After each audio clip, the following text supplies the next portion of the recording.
Well, the whole world's talking about what happened this week in Missouri, Chris, with this Judge Wimes, this commie Marxist judge who struck down Missouri's Second Amendment Preservation Act. And what is just absolutely delightful to me is to watch all the media in Missouri, but more importantly, all across the country, crowing as though somehow they scored or secured some kind of a major victory. Like, oh my gosh, the Dorr Brothers did not foresee a commie Marxist liberal judge striking down Missouri's SAPA law. For the few people that might not be aware of this yet, just as a quick recap, so Missouri has the Second Amendment Preservation Act. Our work group joined other forces to help make that all possible. The Missouri Firearms Coalition is Missouri's preeminent ass-beating gun rights organization and delivered this major victory back in 2021. And what it says is that Missouri cops will enforce Missouri gun laws when it comes to firearms, ammunition, and accessories, a.k.a. Joe Biden cannot use Missouri cops to enforce any federal gun control. None of it. None of it. And this is not an idea that we exclusively dreamed up. This comes from the Constitution. This comes from Supreme Court precedent. The idea of the states giving the middle finger, to the federal government is a long and storied history in the stories of American patriotism. It ripped right out of the Federalist Papers originally. Exactly. And so I think that for a lot of people who are perhaps newer to the SAPA fight, this is kind of a new concept, but this is not new. It's not new in America. And frankly, it's not new for us and what's happening right now today. I think what you're already seeing in the news clips in the last 48 hours is some of the NPR folks already beginning to freak out, like, oh my gosh, maybe we just played into the Dorr Brothers' hands, because this now is going to go way, way, way higher. Yeah, that's exactly right. And for them to sit there and think that we are somehow shut down by this leftist opinion of a left-wing activist judge, it's pretty funny. I would say that this is a recent development with this whole idea of anti-commandeering, because it's finally being applied to the issue of the Second Amendment. But the problem is our country has had to go all the way over the edge, as it were, towards gun control before the demand for this kind of legislation would be appropriate, would arise, would be supported by the grassroots. And that's exactly where we are right now. Yeah, that's a good point. We had to have a tyrant wicked enough, evil enough, demented enough to have a need for this in the first place. And obvious enough, one that's willing to stand there and say the foolish things that they are saying right now. Right. That's a good point. So what's great, though, is that our founding fathers anticipated all of this. And they knew that anytime you have a massive country with, whether it's a king, whether it's a president, whether it's any other form of government, eventually there is the risk that person or that structure becomes tyrannical against its own citizens. And they knew this was a possibility. That's why they gave us the idea of the sovereign states, which of that state conglomeration, the federal government was born. It is not the other way around, for those who are watching, and for all the NPR pinkos who are watching right now. We don't care what you were taught in school, because what you were taught came from a bunch of fellow communists themselves who hate this country. They want you to believe that the states are birthed from the feds, and it's the exact opposite. And our founders knew this. And like you said, this was the most unfortunately, we had to get to a point where we have a federal government that's so out of control. There is now a need for the states to consider, what can we do? What can we do? Yeah. So I'm sorry to break in there, but that is something that you do not hear from any public school today, that the states are the parents of federal government. And really important to this whole idea of anti-commandeering, which is the state saying the federal government can't tell us what to do, is the founding fathers were very deliberate in how they structured this. The federal government and state government, they are co-equal in power.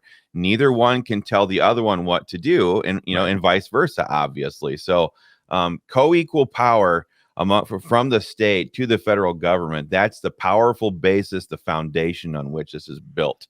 So it's time to exploit that. Yeah. Well, what's funny to me Chris, we laughed. NPR got a Pulitzer Prize, which frankly, they owe that to you, and they owe that to me, and they owe that to Alex, and they owe that to Ben, and they owe it to the rest of the Dorr siblings who are involved with this. But they got a Pulitzer Prize from supposedly uncovering this big secret. They pulled back the curtain and they said that the Doors are using gun politics to advance a worldview and ideology, which is not just about guns. And we're just sitting there scratching our heads like, how the hell did it take them so long to figure this out? It's like, wow, you guys truly are Pulitzer Prize winning investigators. I've passed constitutional carry in four states, passed in your ground law in a couple states, 3 states now. You've passed constitutional carry in Ohio recently. Your work there, I think, put a lot of indirect pressure on Governor Holcomb in Indiana and made him get off his butt. I mean, we've passed gun bills for 15 years, but the reality is that the Second Amendment Preservation Act and the ramifications of SAPA law dwarf everything else when it comes to the ramifications, the freedom implications of SAPA, because when these red states begin to realize that they have the inherent authority as a sovereign state to tell Joe Biden or any future president to go pound sand, that is perhaps the most powerful accomplishment to date. And when those red states can say, no, we're not going to do this, it's going to be a revitalization of keeping red America keeping red America free. While federal tyranny exhausts itself and dies on the vine because they lack the money and the manpower to go and have their way with these states. For all the commie reporters watching, like, this is exactly where we have been heading for a very long time, and we knew exactly the ramifications of SAPA. And gosh, I could not be happier right now where we are with this fight in Missouri and the ramifications it has for the entire country. Yeah. Well, when you talk about, like you were just talking about, we've passed gun bills in a lot of different states on Constitution and on constitutional carry and on stand your ground and enhanced versions of those things sometimes. I was telling a couple of gun owners I was talking with in the Ohio State House the other day, that's about what we can do to protect our right to carry and defend ourselves right now. Right. But when it comes to this idea of SAPA law, this is about making sure that our kids and our grandkids have a fighting chance to inherit even a modicum of what we got to inherit for a country, for states, and stuff going down the road. And, when we were explaining the power of SAPA to some legislators in the Ohio State House, for example, a couple of days ago, once the light bulb went off in their heads, and this is explicitly, this is the meat and potatoes of what we're trying to do right now with this SAPA issue on the issue of gun rights. We're trying to get these light bulbs to go off, because what happened with this one legislator was, so I understand. Okay, so we can do this on this issue of gun rights. Yep. But what does that mean for all of these other issues that we're experiencing right now with this federal overreach? Are you saying that this 10th Amendment doctrine, this anti-commandeering doctrine, can be used on all these other things? We as a state legislature can do that? And we're like, exactly. Bingo. Exactly. It's exactly what we Dorr Brothers are trying to do. I just don't think anybody in the entire gun rights space in the country, I know that nobody in the gun rights space anywhere is using this in the way that we crafted this 2 years ago, trying to use it for. Yes, it's about gun rights, but it's about the 10th Amendment and the idea of red America staying free. And I've been pushing SAPA. There's a great clip here. Where is this? This is NPR wigging out. The Dorr Brothers are pushing this in Missouri, Iowa, Ohio, Georgia. I mean, I was in the State House in Georgia last week working with the public safety chairman. No, he's just retired now as the chairman. Now he's on the committee. But I explained to him, I was like, the ramifications of this put everything else you've accomplished, in terms of advancing gun rights in Georgia to shame. And I was like, you're 70, 75, whatever you are. I was like, no offense to you. You're not going to be around for forever. But as to your point, Chris, I said, this is what you do today to give your grandkids the freedom that you've enjoyed for the last 70, 75 years of your life. And to be totally honest, even people who are not very, interested in the idea of state sovereignty or understand the 10th Amendment perhaps at all, everybody who has any kind of morality intuitively understands the idea that our country is hanging on by a thread right now, and that the rights of our grandchildren for the first time are by no means certain, by no means secure, by no means guaranteed. And this is what we can do right now. And so, you're 100% right, because he asked me, well, can we use this on the pro-life issue? Oh, yeah. I was like, bro, they already are in Texas. It's already happening. Others have said, can we use this to defeat a future, masking mandate or future other restrictions and any type of restrictions from the federal? The answer is yes.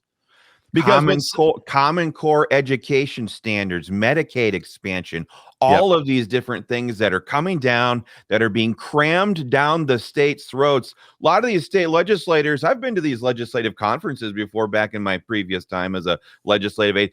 A lot of these legislators have no idea of the tools and of the power that they have as members of a General Assembly, and that body unified together on this issue would be able to turn some of these states around that are headed in god-awful direction.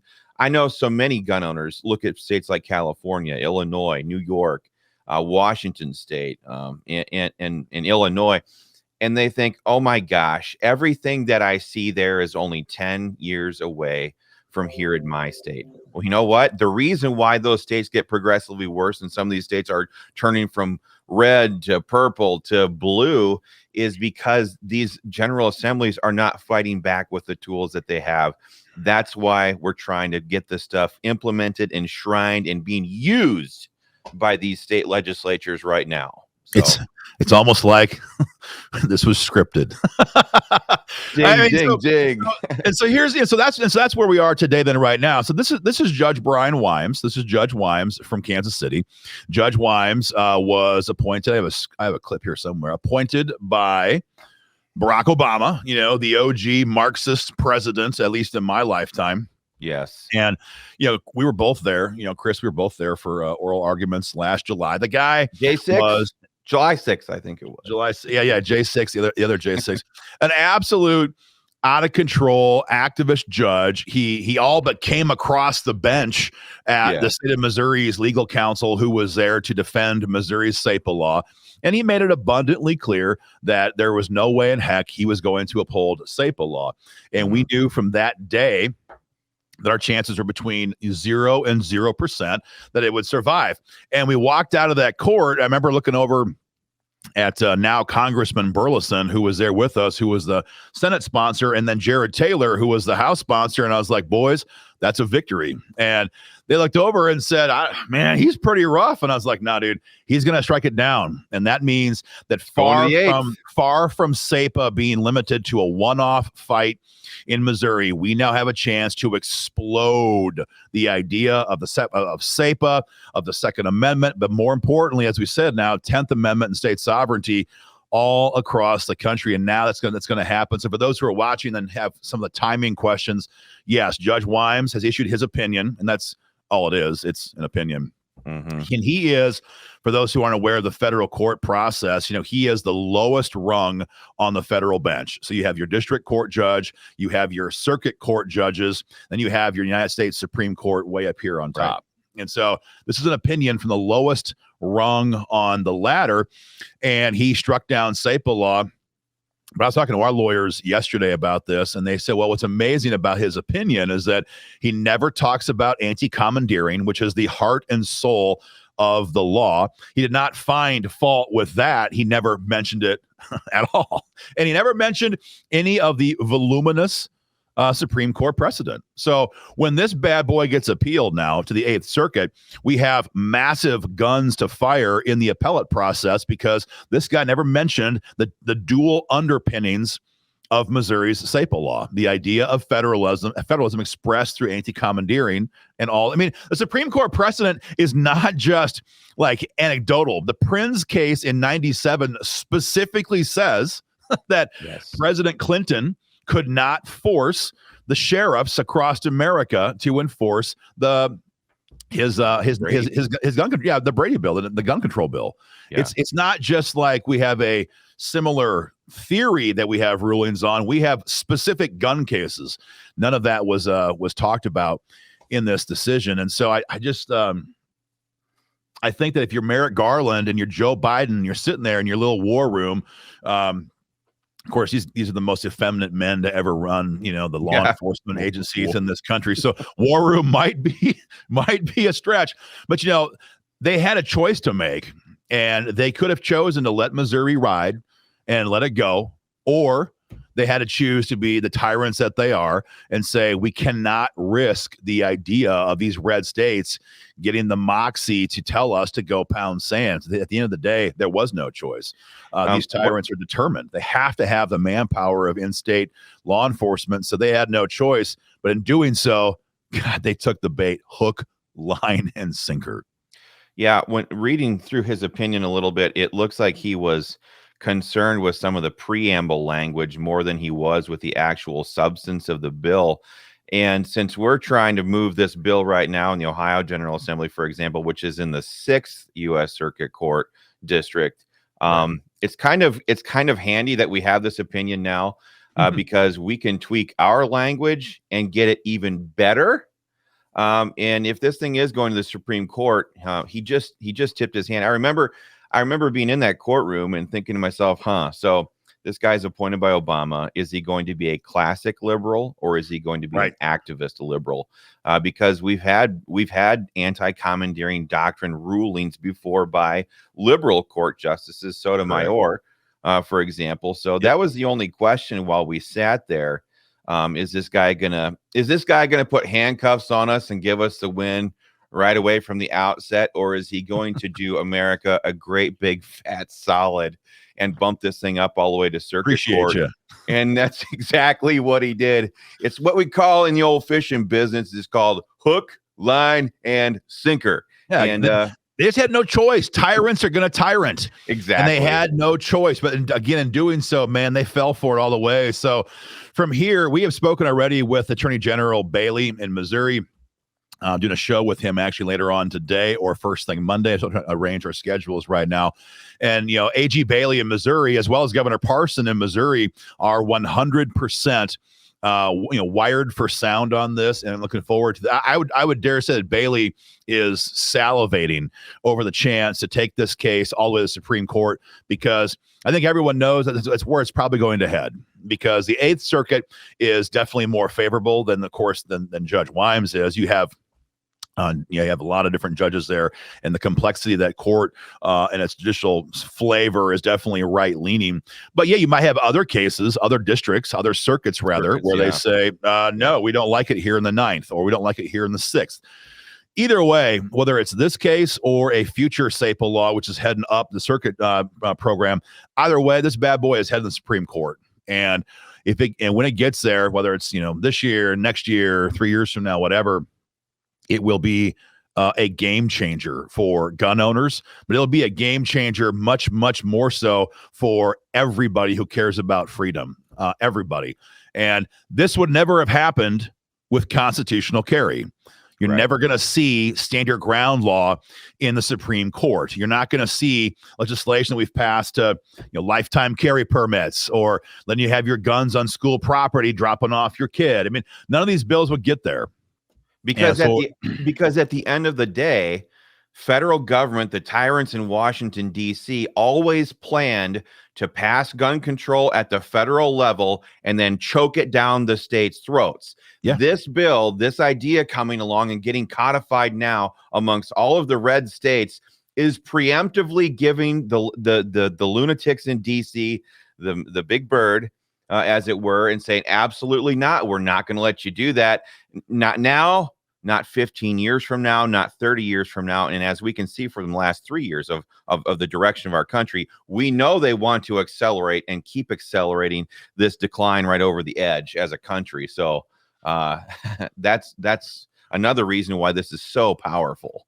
Yeah, what's neat to watch is, again, you have every pundit now on both the left and the right now weighing in. That again is part of the advantage. In for the last year and a half, it was commies and tyrants in Missouri who were pissed off. Media in Missouri who was angry. St. Louis and Kansas City cops or their department heads, that is, who were angry.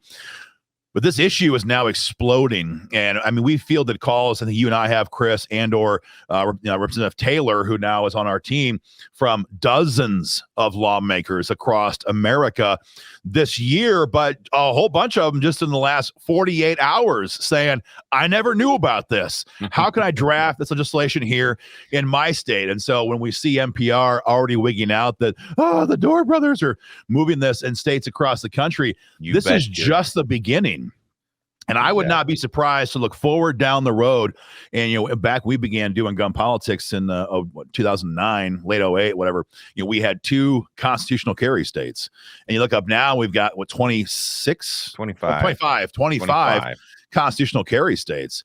Well, that was great. But the fight for SAPA and the ramifications here are as high or higher. We might look forward 10 years from now and see 20, 25 SAPA states too. And if we do that, that will, we as in collective gun owners, if we accomplish that together, that will do more to keep America free than anything else I can possibly think of, short of pulling all of our kids out of public schools and giving them an actual dose of truth and justice and righteousness and morality. But from a political standpoint, nothing more I could think of that could accomplish more to protect the integrity of our country than having SAPA be mainstream in red America. Yep, preach it. I like to think of it in this term. It's kind of like castrating Washington, D.C. when it comes to gun control. They can't do anything if this gets on the books all over the country. Like you said, Aaron, we went from 2 to 26 25 constitutional carry states. I think Florida is going to join them here very shortly. In 2006, it was the first year that Stand Your Ground law passed in the state of Florida. And then all of a sudden, boom, a couple years later, now we have 37, 38 Stand Your Ground law states. Missouri is number 1 on SAPA. I hope that Ohio is number 2, but I want to see 35 different SAPA laws out there on the books. If it does that, if we can accomplish that, we can totally destroy, we can neuter the entire gun control agenda out of Washington, D.C. And that's just on guns. Again, when I think of, like you just said, one of the things that you could best do to preserve freedom is to yank your kids out of government school. I think SAPA can be used on the education system in America by the states. I think it can be used to push back against the medical tyranny that we're seeing out of Washington, D.C. I think it can be used on probably 15 other issues just off the top of my head. And the best way to do that is to pave the way forward on an issue that at least the conservative legislators in most states can understand from a principial, from an obvious perspective. They can see the obvious benefits of doing it. Then they can start thinking themselves, okay, how do we apply this here and here and here? And pretty soon,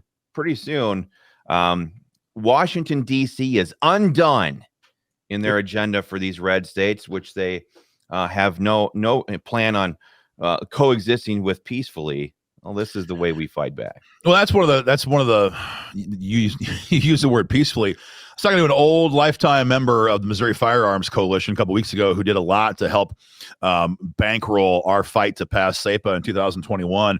And he said, and I'm going to butcher the number of generations, but he's, is my great grandfather, or whatever it was, who he said the last time Missouri told the feds to go pound sand, he said it involved muskets, and it involved, he said, old 6 guns. And he said, my grandfather was involved in the Civil War. And he said, what SAPA is doing has the same impact.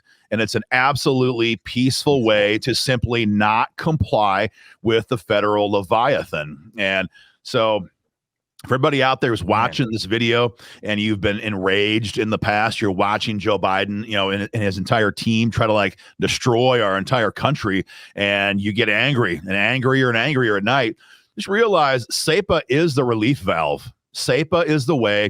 The idea of the 10th Amendment and the states peacefully non-complying is the way that we hold our country together and do it in a very peaceful way.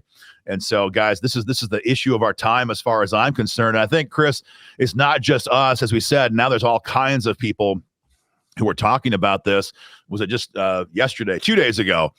Judge Napolitano, probably the leader of the libertarian thought movement when it comes to legislation in particular, came out with an incredible video interview with him and a podcaster, I believe, and we're going to play this at the end of our video here, where he called Missouri's SAPA law the highest or the purest, the most comprehensive expression of federalism since Thomas Jefferson and James Madison opposed the Alien and Sedition Act in 1798. And I gotta tell you, goosebumps. Yeah, goosebumps, man. I mean, like, we knew this. We wanted to do this from the get-go, and now to see how this is playing out in real life, thank God for the members of the Missouri Firearms Coalition. Yes. Thank God. America owes a debt of gratitude in states all across the country that are going to pass this eventually. They owe a debt of gratitude to the members of MOFC and Jared Taylor and Eric Burleson and you, obviously, for getting this job done as the first pioneer state. I love to think of it in terms that America is such a pioneer country, obviously. But I love it when great, big, huge things like this come along in very subtle ways. I think everybody shares this frustration. Like, when they see the direction our country is going, and they get angry and they think of their own legislators, do something. Or they think, oh, it's just too late. It's going to be a powder keg. It's going to come to guns, whatever. All of a sudden, SAPA law comes along. This nice pioneer just like waltzes in the door and says, you know what? We can take care of 99% of this stuff. Just put me on the books. Just put me on the books, coach. Put me in, coach. Put me in, coach. And that's what we're doing with SAPA. So, yeah, everyone's playing their part. MOFC members, gosh, so is Judge Wimes. And we thank you for the tyrant that you are and for playing the role that we scripted out in advance.